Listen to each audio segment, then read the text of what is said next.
Hello everyone, welcome back to the channel. So this is your educator Palak Agrawal. I hope you people are doing fine and आपका English का paper अच्छा गया होगा.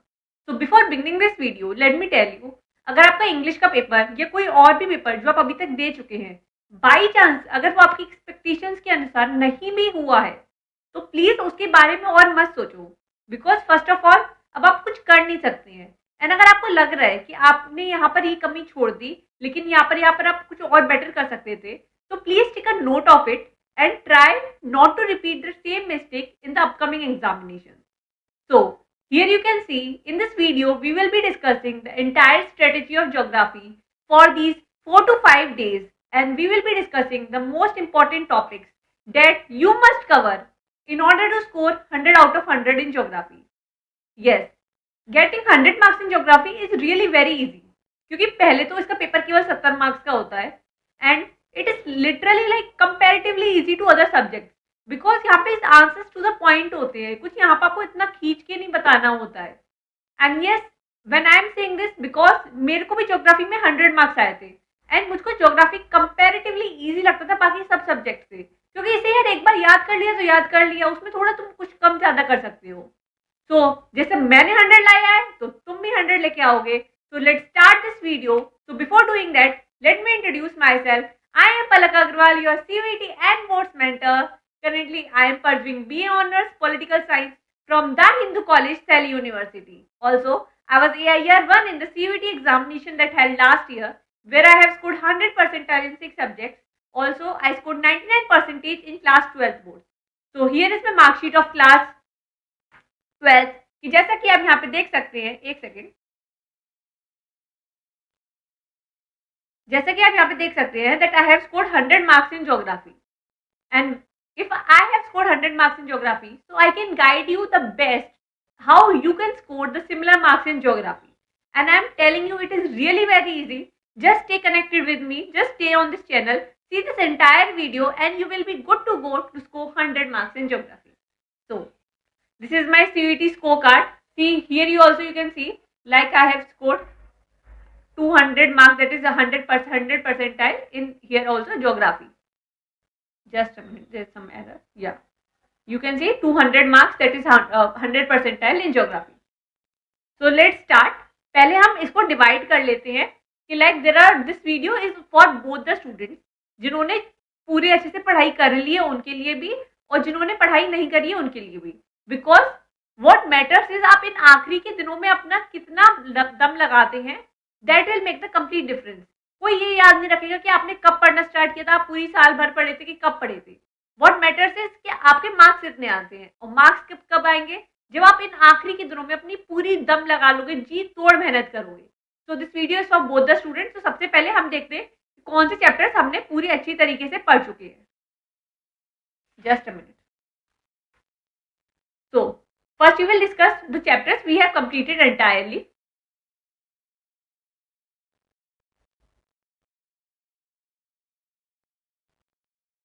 Okay, and then we will discuss the chapters मतलब जो हमें पढ़े नहीं या फिर जो हमें थोड़े से टफ लगते हैं.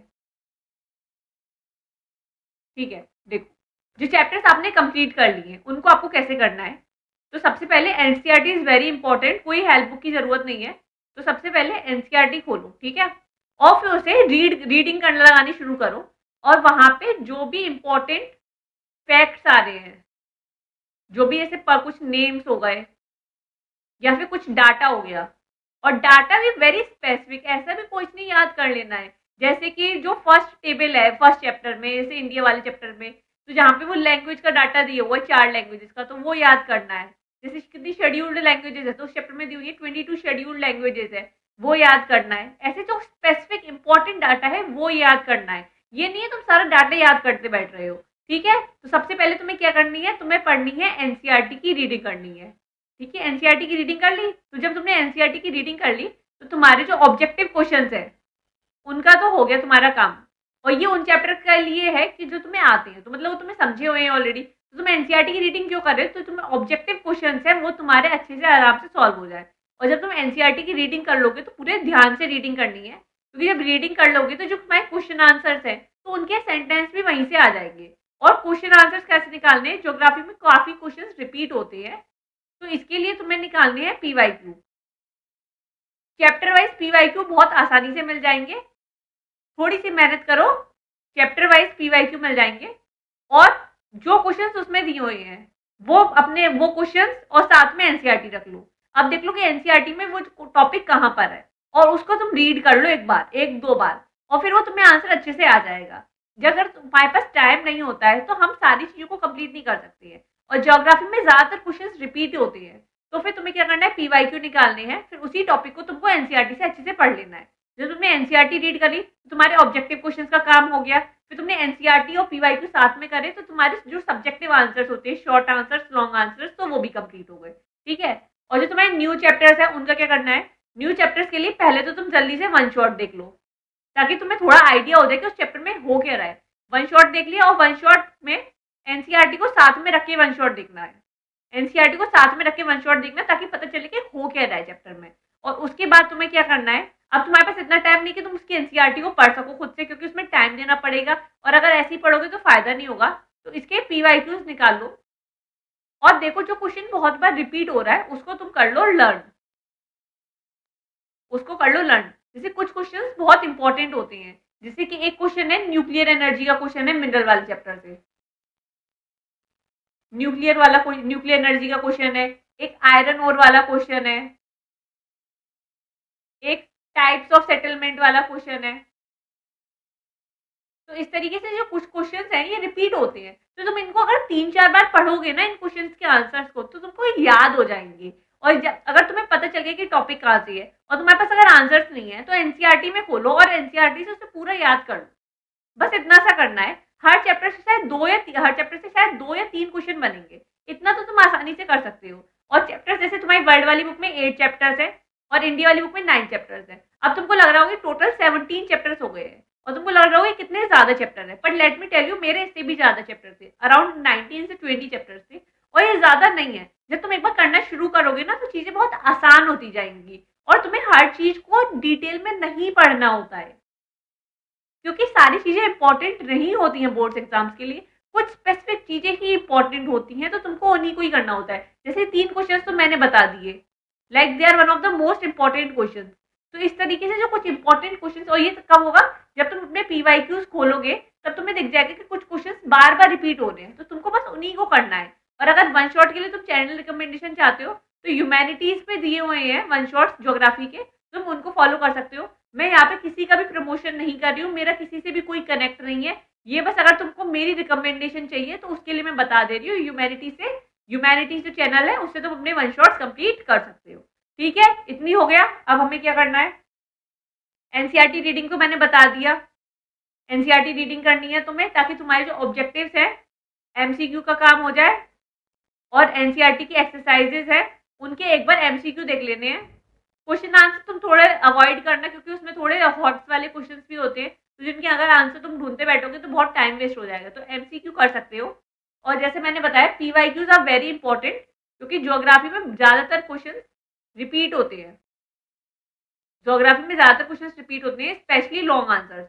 5 लॉन्ग आएंगे, और अगर तुमको ज्यादातर पता होंगे तो तुम उनका आंसर पहले से फ्रेम कर सकते हो। और जब तुम पीवाईक्यू कर रहे हो तो इसका मतलब ये है कि आंसर तुम अपने दिमाग में पहले से ही फ्रेम कर ले रहे हो कि तुमको ऐसे ऐसे लिखना है, ताकि तुम वहां पे सोचोगे नहीं और टाइम वेस्ट नहीं हो। बोर्ड का एग्जाम सिर्फ 3 घंटे का होता है, हमारे पास टाइम नहीं होता कि हम वहां पे बैठ के सोचें, इसलिए हमको सारी चीजें पहले से पता होनी चाहिए कि अगर ये वाला क्वेश्चन आएगा तो मैं इसमें ऐसे आंसर लिखूंगा, ये वाला क्वेश्चन आएगा तो मैं इस पॉइंट्स को लिखूंगा। इन ज्योग्राफी में one of the important thing है, कोई नहीं बताता है, कि फ्लो चार्ट। ज्योग्राफी में फ्लो चार्ट्स बहुत इंपॉर्टेंट होते हैं, एंड ऑल्सो डायग्राम्स। पता है अगर तुम इन दोनों चीजों को यूज करते हो तो तुमको मार्क्स बहुत इजीली मिल जाते हैं, भले ही तुमने आंसर छोटा लिखा हो, लेकिन अगर तुमने इन दोनों चीजों का यूज करा तो तुम्हारे मार्क्स अपने आप बढ़ जाएंगे। जैसे फॉर एग्जाम्पल अब टाइप्स ऑफ सेटलमेंट वाला क्वेश्चन है, तो तुम ऐसे लिख दो बस, टाइप्स ऑफ सेटलमेंट। ठीक है, इसमें ऐसे लाइन कर दी। अब एक बना दिया ऐसे यहाँ पर न्यूक्लिएटेड, यहाँ पर हेमलेटेड, ठीक है, और यहाँ पर डिस्पर्स, और फिर इनको ऐसे चारों को बॉक्स में डाल दिया। पता है, इससे तुमको एक आधा पेज इससे बढ़ जाएगा, तो तुम्हारा आंसर एक तो सुंदर भी बहुत दिखेगा और तुमने ज्यादा लिख भी लिया बिना ज्यादा लिखे हुए। समझ में आ रहा है? पता है, इंप्रेशन दो चीजों से पड़ता है कि तुमने कुछ या तो कुछ अलग करा हो तो तुमने बना दिए फ्लो चार्ट, ठीक है, और दूसरा कि तुमने कितना पेजेस यूज कर रही है आंसर में। पता है, जितना ज्यादा लिखते हैं उतने ज्यादा नंबर मिलते हैं। मैं 3 मार्क के क्वेश्चन में 1.5 पेज का आंसर लिख के आती थी, समझ में आया? 3 नंबर के क्वेश्चन में 1.5 पेज का शॉर्ट आंसर 1.5 पेज का लिख के आती थी। मैं ये नहीं कह रही कि तुम पूरे रेप्लीकेट कर दो, तुम्हारी अगर टाइम स्पीड इतनी नहीं है, टाइम मैनेज नहीं हो पा रहा तो मत करना, तुम्हारा पेपर छूट जाएगा। मैं बता रही हूँ कि कहाँ से नंबर बढ़ाए जा सकते हैं। तो ऐसे फ्लो चार्ट तुम बना लोगे तो इससे तुम्हारे नंबर बहुत ज्यादा बढ़ जाएंगे, ठीक है। अब उसके बाद है पीवाईक्यूज। पीवाईक्यूज को तुम्हें रीड करते रहना है। मतलब पहले जब तुम मन भर गया, तुमने एनसीईआरटी रीडिंग कर ली, वन शॉट देख लिया, तुम्हारा मन भर गया, अब सोच रहे अब हम क्या करें, तो पीवाईक्यूज निकालो, उसकी जो सॉल्यूशंस के साथ में उनको रीड करते रहो। जब तुम उनको रीड करोगे ना तो तुमको पता चल जाएगा कि हमको इस तरीके से आंसर लिखना है, तो वो तुम्हारे दिमाग में फीड होता रहता है। ऐसा होता है हमारे सबकॉन्शियस ब्रेन में, हम कोई चीज को बार बार रीड करते हैं तो हमको याद करने की जरूरत नहीं पड़ती है और हमारे दिमाग में ऑलरेडी फ्रेम हो जाती है। तुमको लगेगा कि तुम रीड कर रहे हो कि तुमको कुछ याद नहीं आ रहा है, मेरे साथ भी ऐसे ही होता था। लेकिन जब तुम अपने एग्जामिनेशन हॉल में वहाँ पे लिखने बैठोगे ना तो तुम्हारे दिमाग में अपने आप वर्ड्स आते जाएंगे, अपने आप आंसर लिखता जाएगा। इसीलिए रीड करना बहुत इंपॉर्टेंट है। और जब तुमने इतना कर लिया है तो 2 अपने सैंपल पेपर्स प्लीज सॉल्व कर लेना। मैं हर वीडियो में कहती हूँ और तुमको लगता हो इतनी क्लीशे बात है, but this is the most important thing. सबसे पहले तो सीबीएसई का जो 2023 का पेपर है पीवाईक्यू वाला, जो मेरा पेपर था वो सॉल्व कर लेता। That was a really good paper, काफी इजी भी था यार, बहुत इजी पेपर आते, डरा मत करो। और फिर जो सीबीएसई का सैंपल पेपर है 2024 वाला, वो कर लेना। पता है, मैं कोई सैंपल पेपर सॉल्व नहीं करती थी, अरिहंत, ओसवाल, एडुकाट, नहीं। मैं सिर्फ पीवाईक्यूज खोलती थी और उनके आंसर्स डायरेक्ट लिखती थी। और प्लीज आंसर्स लिख के देख लेना, 2-3 लॉन्ग आंसर्स और 2-3 शॉर्ट आंसर्स वगैरह। और पीवाईक्यूज में सारे एमसीक्यू तो सारे सॉल्व कर ही लेना, जितने ज्यादा एमसीक्यू सॉल्व करोगे उससे उतने अच्छे मार्क्स इंप्रूव होंगे। 17 एमसीक्यू आते हैं, एमसीक्यू में तुम्हारे एक भी नंबर नहीं कटना चाहिए। इतने अच्छे से तैयारी कर लो एमसीक्यू की, like you will B scoring easily full out of full, ठीक है। सैंपल पेपर सॉल्व करने हैं। सैंपल पेपर्स का हमें पता है 3 घंटे बैठना है पूरा, नो डिस्टर्बेंस के साथ में, नो डिस्टर्बेंस, और पूरा अच्छे से पेपर करना है और फिर उसे एनालिसिस करना है कि हमने कहाँ गलती करी, कहाँ इंप्रूव हम कर सकते हैं, ठीक है। एंड एक इंपॉर्टेंट की पॉइंट है कि इसमें जो ज्योग्राफी में जितने भी आंसर डिफरेंशिएट बिटवीन के आते हैं तो उनको प्लीज टेबल में आंसर करेंगे ऐसे करके। पहले हमने लिखा इधर एस्पेक्ट, फिर ए जो पूछा गया है और दूसरा जो पूछा गया है, फिर हमने यहाँ पे एस्पेक्ट लिख दिया, यहाँ पे क्वालिटी एस्पेक्ट, ऐसे करके, ठीक है। तो ऐसे पूरे टेबल में आंसर करेंगे, ठीक है।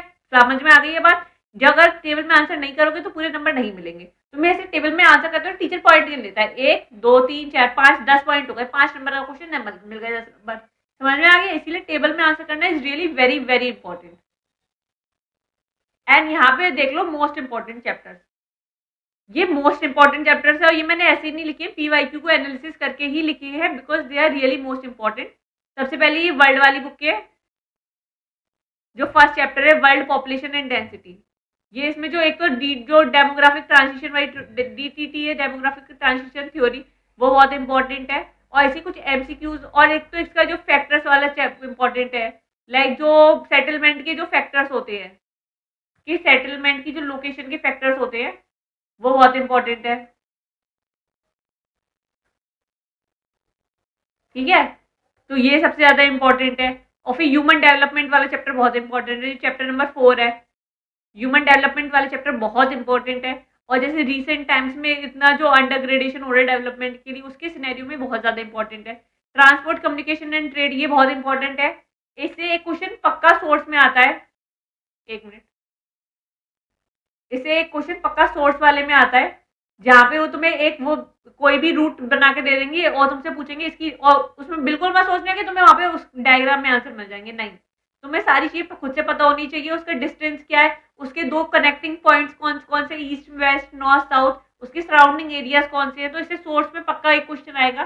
3-4 रूट से यार इजीली याद कर सकते हो, एक तो रशिया वाली हो गई, एक कनाडा वाली हो गई, इस तरीके से 3-4 रूट से पक्का तुम्हारा जो 3 नंबर का क्वेश्चन है यहाँ से पक्का आएगा, तो इसलिए वो याद कर लेना। और ये जो इंडिया वाली बुक है इसमें ये दोनों चैप्टर्स बहुत इंपॉर्टेंट है। ह्यूमन सेटलमेंट वाला चैप्टर इंपॉर्टेंट है, जो यहाँ पे टाइप्स ऑफ सेटलमेंट दी हुई है, और टाइप्स ऑफ जो क्लासिफिकेशन ऑफ टाउन्स है वो भी बहुत इंपॉर्टेंट है। मिनरल रिसोर्सेज वाला चैप्टर बहुत इंपॉर्टेंट है, specially from the point of view of map. Map के लिए चैप्टर बहुत इंपॉर्टेंट है। ठीक है, मेरी बात समझ में आ रही है? Like these are the most important chapters that I am telling you. और अगर तुम इन चैप्टर्स को कंप्लीट कर लेते हो तो like you will be able to solve a major section of the paper. Okay guys, I am putting a lot of efforts, and if you follow this strategy of geography you will be easily scoring 100 out of 100 in geography. I am telling you, first believe in yourself that this not impossible, that is really very easy. What you have to do is how much time you have left, जितना भी time बचा है उसमें तुम्हें अपना 100% देना है, और जो भी चीजें मैं बता रही हूँ उनको अच्छे से फॉलो करना है। If you do it you will B scoring 100, and तुम ही फिर आके बोलोगे दीदी यार बहुत ईजी था, हमने तो फालतू में इतनी स्ट्रेस ले लिया।